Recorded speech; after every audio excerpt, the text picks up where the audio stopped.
This channel does not promote any violent, harmful, or illegal activities. All content provided by this channel is meant for an educational purpose only. রাজপথে মহাযুদ্ধের কথা বলছিলাম, সেই কবে থেকে দেখছে বাংলা চাকরি গিয়েছে চুরি।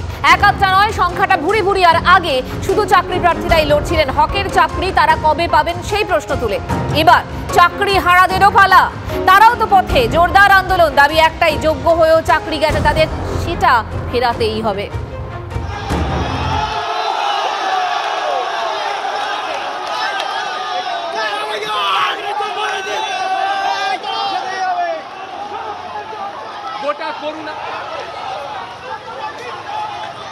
চাকরিহারাদের বিক্ষোভে কার্যত রণক্ষেত্র করুণাময়ী চত্বর। যে ছবি দেখাচ্ছি আপনাদের, আদালতের রায়ে চাকরি হারিয়ে দিশেহারা হাজার হাজার শিক্ষক, মোট সংখ্যাটা প্রায় 26,000-এর কাছাকাছি, 25,753 জন।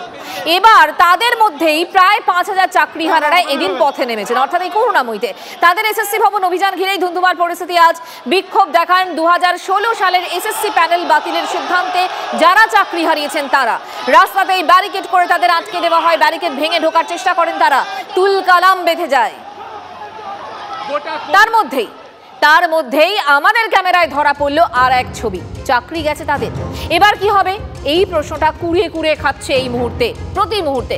সংসার চলবে কিভাবে বুঝে উঠতে পারছেন না এরা কেউই, জবাব চাইতে। তাই এদিন আন্দোলনকারীরা নিয়েছিলেন এক অভিনব পথ। কিরকম পথ দেখুন। যোগ্য চাকরি ফেরত পাওয়ার জন্য তাদের এই লড়াই। এখানে নানা রকমের সুগন্ধি ধূপ পাওয়া যায়। শিক্ষক আজকে হাতে ধূপ নিয়ে বিক্রি করতে এসেছেন। ধূপ বিক্রি করছেন কেন? আজ আমরা যোগ্য প্রার্থীর চাকরিজীবীরা এই এসএসসি কমিশনের দুর্নীতিতে পথে বসতে হয়েছে। আমাদের যোগ্যদের চাকরি ছিনিয়ে নিয়েছে। আজ ওদের দুর্নীতির জন্য ওদের পকেটে অনেক অনেক টাকা। এসএসসি দুর্নীতির জন্য তাই রুজি রোজগারের জন্য ধূপ বিক্রি করতে হচ্ছে। শুধু তাই নয়, আমাদের ভাতের পাতে লবণের ব্যবস্থা হোক, আমাদের ছেলে মেয়েদের পরিচয় সমাজের চোখে আমাদের দুর্নীতি, আমাদের আজ অপরাধী সাজিয়ে দিয়ে সামাজিক সম্মানের কথা তারা বলছেন। তারা কিন্তু চাকরি হারিয়েছেন, তার সাথে সম্মান হারিয়েছেন। হাতে ধূপ নিয়ে বিক্রি করতে হচ্ছে আজকে। সেই জায়গায় কিন্তু দাবি করছেন তাদেরকে কিন্তু চাকরি ফিরিয়ে দিতে হবে এবং চাকরি হারিয়ে লড়াই দেয়। তাই কিন্তু তারা আজকে এসএসসির সামনে এসে এইভাবে বিক্ষোভ প্রদর্শন করছেন। চাকরি প্রার্থীদের এহেন বিক্ষোভের জেরে কিন্তু সেক্টর 5 থেকে করুণাময়ী যাওয়ার রাস্তা কার্যত বন্ধ, স্তব্ধ হয়ে যায়। হিমশিম দশা পুলিশের। তবে চাকরি হারারাও অনর, জবাব তাদের দিতেই হবে। তাদের প্রশ্ন, তাদের কি প্রশ্ন? কেন যোগ্যতার প্রমাণ দিয়ে চাকরি পাওয়ার পরও তা এভাবে হারাতে হবে? তাদের আরো প্রশ্ন রয়েছে। তাদের আরো প্রশ্ন, এসএসসির তরফে কেন অযোগ্যদের তালিকা আলাদা করে দেওয়া হয়নি আদালতে? যে সংকট তাদের জীবনে নেমে এসেছে তার দায় এখন কে নেবে? কেন তাদেরও অসম্মান অপমানের মুখে পড়তে হচ্ছে চাকরি চুরির দায়ে? এক মুহূর্তে ওলট পালট গোটা জীবনটাই কার ভুলে? নিরপরাধ হয়েও কেন অন্যের পাপের ফল তাদের ভোগ করতে হবে? এই প্রশ্নগুলো এই চাকরিহারারা তারা তুলছেন। এমনই একের পর এক প্রশ্নে সরব আন্দোলনকারীরা। শুধু উত্তর নয়, তারা বিহিত চান। এসএসসি আর কবে সক্রিয় হবে? এই প্রশ্নেই রণক্ষেত্র আজকের রাজপথ। পুলিশের সঙ্গে ধস্তাধস্তি বেঁধে যায় একটা সময় আন্দোলনকারীদের। শেষে আচার্য ভবনের সামনে রাস্তায় বসে পড়ে বিক্ষোভ দেখাতে থাকেন চাকরিহারারা। বক্তব্য একটাই, অযোগ্যদের সঙ্গে কেন এক আসনে বসিয়ে দেওয়া হলো তাদের? বিক্ষোভকারীদের দাবি তাদের এই দুরবস্থার জন্য সম্পূর্ণ দায়ী এসএসসি। আমাদের কমিশন থেকে জানানো হয়েছে সুপ্রিম কোর্টে যে তারা সেগ্রিগেট করে দিতে পারবে। আমরা চাইছি 24 ঘন্টার মধ্যে সেটা যেন করে দেওয়া হয়, সেই রিপোর্ট যেন জমা পড়ে। আমরা যোগ্য। এই যে আমার ওএমআর দেখে নিন, এই যে আমার ওএমআর, সেটা তো উনি তো বলেছেন অবশ্যই, কিন্তু আমাদের কমিশন কি বলে আমরা জানবো, এসএসসি আমাদের হয়ে কি বলে ওটা জানবো। আমাদের চাকরি বাতিল করা অত সহজ নয়, আমরা যোগ্যতা প্রমাণ করে এখানে এসেছি। প্রধানমন্ত্রী নয়, মুখ্যমন্ত্রী নয়, আমাদের পরীক্ষা নিয়েছে এসএসসি। এসএসসি কে লিস্ট সেগ্রিগেট করতে হবে, 24 ঘন্টার মধ্যে এসএসসি কে অফিসে টাঙাতে হবে লিস্ট, কারা যোগ্য কারা অযোগ্য। প্রধানমন্ত্রী সুকান্ত মজুমদারকে দায়িত্ব দিয়েছেন আপনাদের জন্য লিগ্যাল ফেল। কোন সুকান্ত, কোন অচিন্তকে আমরা চিনি না। আমরা চিনি এসএসসি কে পরীক্ষা নিয়েছে এসএসসি। সুকান্ত মজুমদার পরীক্ষা নেয়নি, প্রধানমন্ত্রীও পরীক্ষা নেয়নি। পরীক্ষা এসএসসি নিয়েছে, এসএসসি সেটা আলাদা করুক, সেইটা আমরা চাই। কেন পথে আমরা কেন যোগ্য হয়েও রাস্তায় পথে আছি, সেই জবাব এসএসসি কে দিতেই হবে। আমরা কেন আজকে পথে? অবশ্যই আছে সংসার, ছোট বাচ্চা 6 মাসের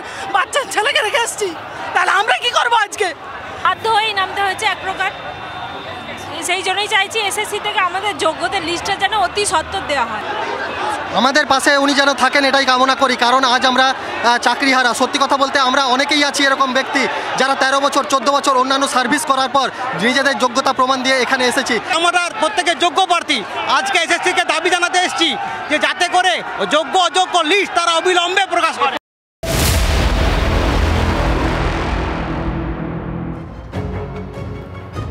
ভোটের বাংলায় এবার কিন্তু নয়া গ্যারান্টির কথা শোনালেন প্রধানমন্ত্রী।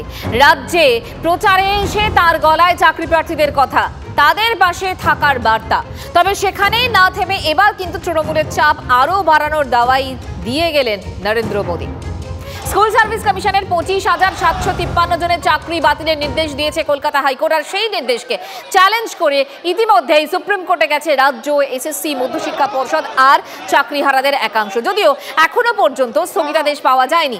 আর এ নিয়ে তাপ উত্তাপ কোন পর্যায়ে তা তো দেখতেই পাচ্ছেন। এই আবহেই এবার প্রধানমন্ত্রী নিজে জানিয়ে দিলেন যে এই যে চাকরি হারিয়েছেন যারা, সেই চাকরি হারানো যোগ্যদের লড়াইয়ের পাশে থাকবে বিজেপি, আইনি এবং সামাজিক দুভাবেই। ঠিক কি বলেছেন শুনুন এবার। বিগ ওয়ালে আপনাদের একটুখানি দেখাই প্রধানমন্ত্রীর বক্তব্য। কি বক্তব্য আজকে প্রধানমন্ত্রীর বক্তব্য ছিল যোগ্যদের পাশে সর্বশক্তি দিয়ে দাঁড়াবে বিজেপি। আরো কি বলেছেন? আরো বলেছেন অকারণে শাস্তির কোপে পড়ে অনেকের জীবন তছনছ হয়ে গিয়েছে। আরো বলেছেন নির্দোষরাও বিপদে পড়েছেন বাকিদের পাপের ফলে। তাদের পাশে দাঁড়াতে রাজ্য স্তরে একটি লিগ্যাল সেল বানাতে হবে। রাজ্য বিজেপি সভাপতিকে পরামর্শ দিয়েছেন সোশ্যাল মিডিয়া সেল খুলে পাশে থাকার কথা বলেছেন তিনি। সৎ লোকেদের পাশে বিজেপি সবসময় থাকবে, এই বার্তাই আজ দিয়েছেন প্রধানমন্ত্রী। এত দুর্নীতি হয়েছে তবু ক্লান্তি নেই, এই খোঁচাও দিতে ছাড়েননি নরেন্দ্র মোদী। সৎ লোকেদের জন্য পশ্চিমবঙ্গ বিজেপি নিরলস কাজ করবে, এটা তার গ্যারান্টি আজ বলেছেন প্রধানমন্ত্রী নরেন্দ্র মোদী। मैंने पश्चिम बंगाल के हमारे बीजेपी के अध्यक्ष से कहा है कि हम पार्टी के तौर पर ये जो शिक्षक भर्ती में जिनकी नौकरी गई है उसमें नेक ईमानदार लोग हैं, हम उनकी मदद कैसे कर सकते हैं। मैंने बंगाल बीजेपी से कहा है कि प्रदेश स्तर पर एक लीगल सेल और एक सोशल मीडिया प्लेटफॉर्म बनाया जाए। इससे उन लाभार्थियों को मदद होगी जो डॉक्यूमेंट्स सही होने के बाद भी इस घोटाले के शिकार हुए हैं। बीजेपी ऐसे अभ्यर्थियों को कानूनी सहायता भी देगी और उन्हें न्याय दिलाने के लिए पूरी ताकत से काम करेगी। একদিকে বাংলায় এসে একের পর এক তোপ দাগছেন প্রধানমন্ত্রী, আরেকদিকে কিন্তু মুখ্যমন্ত্রীও চুপ করে বসে নেই, পাল্টা তিনিও সুর চড়িয়েছেন এদিন।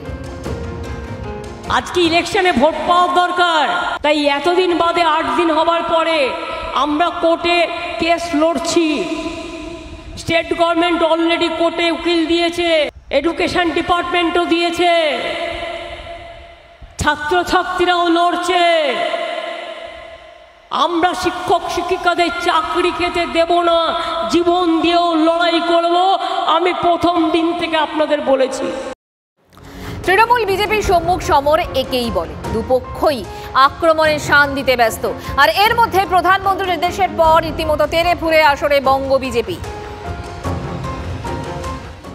মাননীয় প্রধানমন্ত্রীর নির্দেশ অনুসারে আমরা বলেছিলাম যে আমরা লিগ্যাল সহায়তা দেব, পুরো লিগ্যাল সহায়তা দেব, এবং তার সাথে সাথে উনি যে সোশ্যাল মিডিয়াতে একটা হেল্প ডেস্ক তৈরি করতে বলেছেন, এটা আমরা নতুনভাবে আবার ইমপ্লিমেন্ট করব। অলরেডি আমরা লিগ্যাল সহায়তা দিতে শুরু করেছি, কিছু লোকের সাথে কথা হয়েছে, যারা যোগ্য চাকরি প্রার্থী তাদের পাশে ভারতীয় জনতা পার্টি আছে। কাজ শুরু হয়ে গেছে, অনেকে যোগাযোগ করেছেন, তার এই কোনো সংগঠনকে আমরা বাইরে থেকে সাহায্য করছি। আমাদের তাদের চাকরিটা বাঁচানো মূল বিষয়, বিজেপির প্রচার নেওয়াটা মূল বিষয় নয়। প্রধানমন্ত্রী বরাবরই যোগ্যদের পক্ষে, মেধাদের পক্ষে। তিনি 10 লক্ষ চাকরি গত 1 বছরে দিয়েছেন পরীক্ষার মাধ্যমে, ওএমআর সিটের মাধ্যমে। আর লজ্জা, আমি পশ্চিমবঙ্গের নাগরিক, পশ্চিমবঙ্গের রেলের পরীক্ষাটাও উড়িষ্যাতে করেছে ভারত সরকার। টুকলি হয়, তৃণমূল টাকা নিয়ে টুকলি করতে দেয়। বিজেপির এই সক্রিয়তাকে অবশ্য কটাক্ষ করতে ছাড়ছে না কংগ্রেস। সবটাই রাজনৈতিক ফায়দা লুটতে, ভোটের দিকে তাকিয়ে খোঁচা তাদের। সব মিলিয়ে এই ইস্যুতে এখন তরজা চরমে। কোর্টের নির্দেশে যে সিবিআই তদন্ত, ইডি তদন্ত হচ্ছে, সেগুলোর গতি বাড়িয়ে সেগুলোর সমাপ্তির পথে তা যেন শেষ হয়, তার জন্য প্রধানমন্ত্রী যদি কিছু বলতো তাহলে ভালো লাগতো। এখন এখানটায় বঞ্চিত মানুষের, বঞ্চিত শিক্ষকদের, বঞ্চিত শিক্ষক শিক্ষিকাদের জন্য প্রধানমন্ত্রীর মুখে কোনদিন তো কথা আমরা শুনিনি। কারণ 1150 দিন ধরে এখানকার বঞ্চিত শিক্ষক সমাজ তারা আন্দোলন করছে। প্রধানমন্ত্রী এতদিনে মনে পড়েছে কারণ ভোট এসেছে। চাকরি প্রার্থীদের কয়েকজনের সঙ্গে আজ কথা বলেন এসএসসি চেয়ারম্যান সিদ্ধার্থ মজুমদার। যোগ্যতার একটি পরিসংখ্যান সুপ্রিম কোর্টের কাছে দেওয়ার কথাও বলেছেন। পাশে থাকবে কমিশন, আশ্বাস এসএসসি। যে আমি তাদের আশ্বস্ত করবার চেষ্টা করেছি যে যোগ্য যারা প্রার্থী তাদের পাশে অবশ্যই কমিশন থাকবে। আমরা চেষ্টা করব যে মহামান্য সুপ্রিম কোর্টে এখন বিষয়টি আছে বিচারাধীন, যে মহামান্য সুপ্রিম কোর্টকে এটা আশ্বস্ত করতে যে এই তালিকা থেকে যোগ্য অযোগ্য বিভাজন করা সম্ভব। আমরা যেমন অযোগ্যদের একটা তালিকা দিয়েছিলাম অনারেবল স্পেশাল বেঞ্চের কাছে, তেমনি ওই বিতর্কিতদের তালিকা আমরা অনারেবল সুপ্রিম কোর্টের কাছেও তুলে ধরব এবং তার সঙ্গে সঙ্গে তাহলে বাকি যারা রয়ে গেলেন তাদের ব্যাপারে এখনও পর্যন্ত কোনো অভিযোগ নেই সে ব্যাপারেও আমরা একটা পরিসংখ্যান অবশ্যই দেব। মহামান্য সুপ্রিম কোর্টের আদেশ মতন যা ডাইরেকশন থাকবে আমরা সেই মতন সেটা করবার চেষ্টা করব।